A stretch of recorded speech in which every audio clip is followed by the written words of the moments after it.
আসসালামু আলাইকুম, স্বাগতম জানাচ্ছি নিউজ বিটিভি বাংলা 12 চ্যানেলে। শুরুতে থাকবে আন্তর্জাতিক সংবাদ শিরোনাম, পরে বিস্তারিত। সর্বপ্রথম জানিয়ে দিব ইরান ও রাশিয়ার সামরিক সখ্য, ড্রোনের বিনিময়ে কি পাচ্ছে তেহরান। তারপর জানিয়ে দেব মিসাইল সংকটে ইসরায়েল, আকাশ প্রতিরক্ষা ব্যবস্থা নিয়ে বাড়ছে উদ্বেগ। এখন জানিয়ে দেব ইতিহাসের ভয়াবহতম হামলার মুখে ইসরায়েল, লণ্ডভণ্ড আকাশ প্রতিরক্ষা ব্যবস্থা। এবং সর্বশেষ জানিয়ে দেব ইরানের পক্ষে লিখলে লাইসেন্স বাতিল, সংবাদ মাধ্যমের ওপর কঠোর খড়গ। দর্শক, এতক্ষণ শুনছিলেন আন্তর্জাতিক সংবাদ শিরোনাম, এখন শুনবেন বিস্তারিত। বিস্তারিত জানার আগে আপনি যদি আমাদের চ্যানেলে নতুন এসে থাকেন তাহলে চ্যানেলটিকে সাবস্ক্রাইব করুন আরও এরকম আন্তর্জাতিক আপডেট সংবাদ পেতে। আর আপনি কোথা থেকে ভিডিওটা দেখছেন এবং শুনছেন তা কমেন্ট করুন। এখন বিস্তারিত। ইরান ও রাশিয়ার সামরিক সখ্য, ড্রোনের বিনিময়ে কি পাচ্ছে তেহরান। ইউক্রেন যুদ্ধের আবহে বিশ্ব রাজনীতির মেরুকরণ যখন চরম পর্যায়ে, তখন নতুন করে আলোচনায় উঠে এসেছে রাশিয়া ও ইরানের মধ্যকার সামরিক ড্রোন সরবরাহ চুক্তি। পশ্চিমা গোয়েন্দা সংস্থাগুলোর দাবি অনুযায়ী রাশিয়া বর্তমানে ইরানের কাছ থেকে বিপুল পরিমাণ অত্যাধুনিক ড্রোন সংগ্রহ করছে, যা যুদ্ধক্ষেত্রে মস্কোর অবস্থানকে আরও শক্তিশালী করছে। ড্রোনের যোগান ও যুদ্ধক্ষেত্রে প্রভাব। প্রতিবেদনে বলা হয়েছে ইরান থেকে মূলত শাহেদ ১৩৬ এবং মোহাজের ৬ সিরিজের ড্রোনগুলো রাশিয়ায় পাঠানো হচ্ছে। এগুলো মূলত কামিকাজে বা আত্মঘাতী ড্রোন হিসেবে পরিচিত, যা নিখুঁতভাবে লক্ষ্যবস্তুতে আঘাত হানতে সক্ষম। ইউক্রেনের বিদ্যুৎ অবকাঠামো এবং গুরুত্বপূর্ণ স্থাপনায় হামলার ক্ষেত্রে এই ড্রোনগুলো রাশিয়ার জন্য সাশ্রয়ী কিন্তু কার্যকর অস্ত্র হিসেবে প্রমাণিত হয়েছে। সামরিক বিশ্লেষকদের মতে রাশিয়ার নিজস্ব ড্রোন প্রযুক্তি থাকলেও বিপুল চাহিদা মেটাতে তারা ইরানের ওপর নির্ভরশীল হয়ে পড়েছে। বিনিময়ে তেহরান রাশিয়ার কাছ থেকে উন্নত যুদ্ধবিমান যেমন Su-35 এবং সাইবার সিকিউরিটি সংক্রান্ত প্রযুক্তিগত সহায়তা পাচ্ছে বলে ধারণা করা হচ্ছে। পশ্চিমাদের উদ্বেগ ও নিষেধাজ্ঞা। ওয়াশিংটন এবং ব্রাসেলস এই ড্রোন সরবরাহকে কেন্দ্র করে গভীর উদ্বেগ প্রকাশ করেছে। মার্কিন পররাষ্ট্র দপ্তরের এক বিবৃতিতে বলা হয়েছে ইরান ও রাশিয়ার এই অংশীদারিত্ব কেবল ইউক্রেন নয়, বরং মধ্যপ্রাচ্যের স্থিতিশীলতার জন্য হুমকিস্বরূপ। ইতোমধ্যেই এই ড্রোন সরবরাহের সঙ্গে যুক্ত থাকার অভিযোগে ইরান ও রাশিয়ার বেশ কিছু সামরিক কর্মকর্তা এবং ড্রোন উৎপাদনকারী প্রতিষ্ঠানের ওপর কঠোর নিষেধাজ্ঞা আরোপ করেছে ইউরোপীয় ইউনিয়ন এবং যুক্তরাষ্ট্র। তবে ইরান বরাবরই এই অভিযোগ অস্বীকার করে আসছে। তেহরানের দাবি তারা যুদ্ধের অনেক আগে কিছু ড্রোন রাশিয়ায় সরবরাহ করেছিল, কিন্তু চলমান যুদ্ধে ব্যবহারের জন্য নয়। দ্বিপাক্ষিক সম্পর্কের নতুন সমীকরণ। রাশিয়া ও ইরানের এই ঘনিষ্ঠতা কেবল সামরিক কেনাবেচার মধ্যে সীমাবদ্ধ নেই। অর্থনৈতিক অবরোধের মুখে থাকা এই দুই দেশ এখন নিজেদের মধ্যে বিকল্প ব্যাংকিং ব্যবস্থা এবং বাণিজ্য পথ তৈরির চেষ্টা করছে। বিশ্লেষকরা মনে করছেন পশ্চিমা চাপ মোকাবিলায় এই দুই দেশের সামরিক মিত্রতা দীর্ঘমেয়াদী হতে পারে। রাশিয়া ও ইরানের এই সহযোগিতা প্রমাণ করে যে বৈশ্বিক নিষেধাজ্ঞার মধ্যেও দেশগুলো নিজেদের সামরিক সক্ষমতা বাড়াতে বিকল্প পথ খুঁজে নিচ্ছে। সামরিক বিশ্লেষক ড. Mark Allen. উপসংহার। ইরান কর্তৃক রাশিয়াকে ড্রোন সরবরাহ করার বিষয়টি বর্তমান বিশ্ব পরিস্থিতির জটিলতাকে আরও বাড়িয়ে দিয়েছে। একদিকে ইউক্রেন যুদ্ধের তীব্রতা বৃদ্ধি পাচ্ছে, অন্যদিকে মধ্যপ্রাচ্যের দেশগুলোর মধ্যেও নতুন করে নিরাপত্তার শঙ্কা দেখা দিচ্ছে। আন্তর্জাতিক মহলের কড়া নজরদারি সত্ত্বেও এই ড্রোন কূটনীতি কোথায় গিয়ে থামে সেটি এখন দেখার বিষয়। মিসাইল সংকটে ইসরায়েল, আকাশ প্রতিরক্ষা ব্যবস্থা নিয়ে বাড়ছে উদ্বেগ। দীর্ঘস্থায়ী যুদ্ধ এবং একাধিক ফ্রন্টের সংঘাতের জেরে মারাত্মক মিসাইল সংকটের মুখে পড়েছে ইসরায়েল। বিশেষ করে লেবানন ও গাজা থেকে আসা মুহুর্মুহু রকেট এবং ড্রোন হামলা প্রতিহত করতে গিয়ে দেশটির বিখ্যাত আয়রন ডোম এবং অ্যারো প্রতিরক্ষা ব্যবস্থার ইন্টারসেপ্টর মিসাইলগুলো দ্রুত ফুরিয়ে আসছে। সামরিক বিশ্লেষকরা একে ইসরায়েলের জন্য একটি নজিরবিহীন নিরাপত্তা ঝুঁকি হিসেবে দেখছেন। মজুদ ফুরিয়ে আসার নেপথ্য কারণ। গত কয়েক মাস ধরে ইরানপন্থী গোষ্ঠীগুলোর সমন্বিত হামলার তীব্রতা উল্লেখযোগ্যভাবে বেড়েছে। একদিনে শত শত রকেট এবং কামিকাজে ড্রোন ভূপাতিত করতে ইসরায়েলকে তার দামি ইন্টারসেপ্টর মিসাইলগুলো ব্যবহার করতে হচ্ছে। এক একটি তামির মিসাইলে আয়রন ডোমে ব্যবহৃত উৎপাদন খরচ এবং সময়ের তুলনায় ব্যবহারের হার অনেক বেশি হওয়ায় এই ঘাটতি দেখা দিয়েছে। গোপন গোয়েন্দা সূত্রের বরাতে জানা গেছে, ইসরায়েলি প্রতিরক্ষা বাহিনী আইডিএফ এখন বেছে বেছে লক্ষ্যবস্তু ধ্বংস করার নীতি গ্রহণ করেছে, অর্থাৎ জনবসতিহীন এলাকায় পড়ার সম্ভাবনা আছে এমন রকেটগুলো তারা আর ইন্টারসেপ্ট করছে না, যাতে মূল্যবান মিসাইলগুলো বাঁচিয়ে রাখা যায়। মার্কিন সহায়তার ওপর নির্ভরতা। ইসরায়েল এই মুহূর্তে তার মিসাইলের ঘাটতি মেটাতে সম্পূর্ণভাবে ওয়াশিংটনের ওপর নির্ভরশীল হয়ে পড়েছে। সম্প্রতি মার্কিন প্রশাসন অতিরিক্ত কয়েক বিলিয়ন ডলারের জরুরি সহায়তা প্যাকেজ অনুমোদন করলেও লজিস্টিক এবং উৎপাদনজনিত জটিলতায় সেই মিসাইলগুলো সময়মতো পৌঁছানো নিয়ে সংশয় তৈরি হয়েছে। পাশাপাশি লোহিত সাগরে হুথিদের হামলার কারণে সমুদ্রপথে অস্ত্র সরবরাহের রুটগুলো আগের চেয়ে অনেক বেশি ঝুঁকিপূর্ণ এবং সময় সাপেক্ষ হয়ে পড়েছে। প্রতিরক্ষা বিশেষজ্ঞদের সতর্কতা।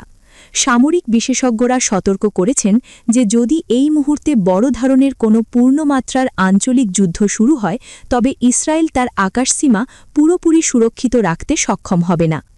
ইসরায়েলের প্রতিরক্ষা ব্যবস্থা বিশ্বের অন্যতম সেরা হলেও এর একটি সীমাবদ্ধতা আছে।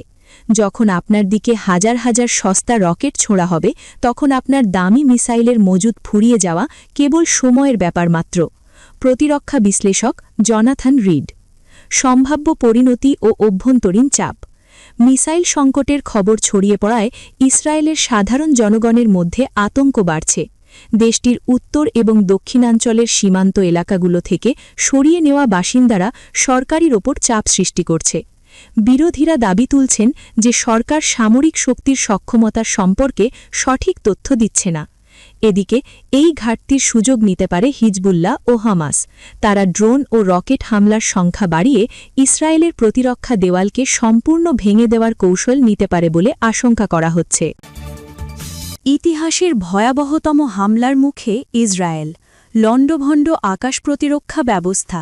এক যুগে কয়েক হাজার রকেট, শত শত আত্মঘাতী ড্রোন এবং অত্যাধুনিক হাইপারসনিক মিসাইলের বৃষ্টির মুখে পড়েছে ইসরায়েল। মধ্যপ্রাচ্যের একাধিক ফ্রন্ট থেকে পরিচালিত এই নজিরবিহীন হামলায় দেশটির বিশ্বখ্যাত আকাশ প্রতিরক্ষা ব্যবস্থা আয়রন ডোম চরম চ্যালেঞ্জের মুখে পড়েছে। হামলার ভয়াবহতা ও কৌশল। গত ২৪ ঘণ্টায় গাজা, লেবানন, সিরিয়া এবং সরাসরি ইরান থেকে এই হামলা চালানো হয়েছে বলে দাবি করেছে আন্তর্জাতিক গণমাধ্যমগুলি। ইসরায়েলি প্রতিরক্ষা বাহিনীর আইডিএফের তথ্যমতে মাত্র কয়েক ঘণ্টার ব্যবধানে প্রায় ৫,০০০-এর বেশি প্রজেক্টাইল ইসরায়েলের আকাশসীমায় প্রবেশ করে।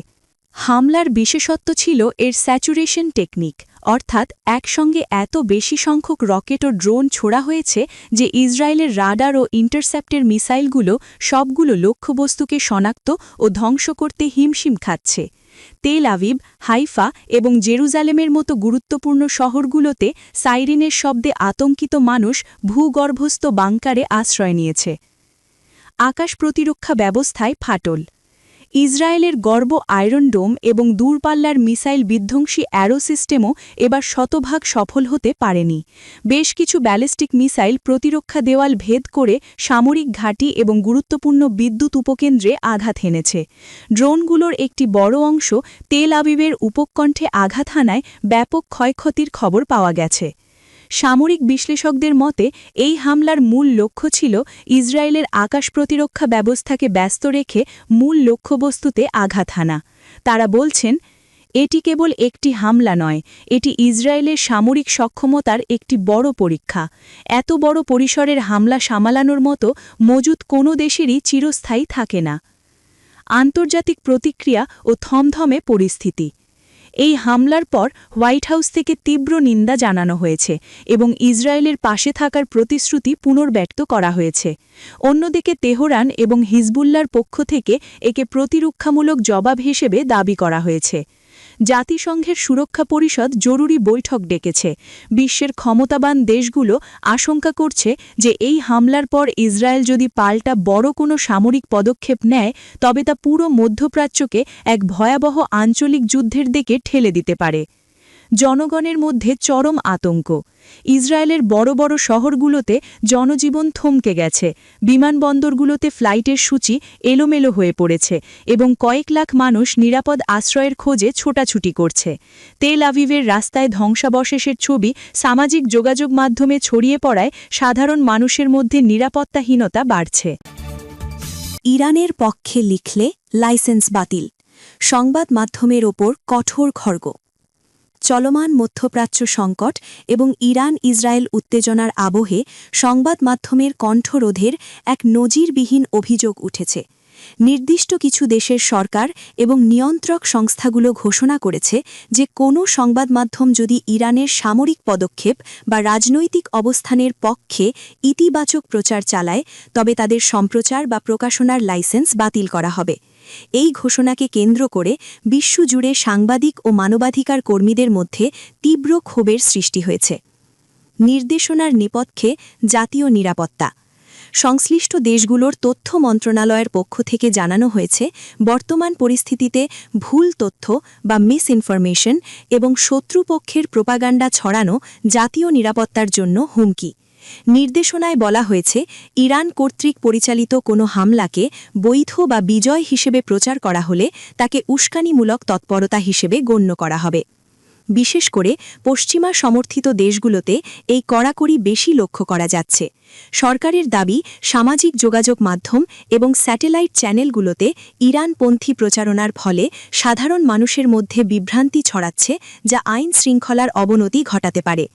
গণমাধ্যমের স্বাধীনতা বনাম সেন্সরশিপ। এই কঠোর হুমকির প্রতিবাদে সরব হয়েছে আন্তর্জাতিক সংবাদ সংস্থাগুলো।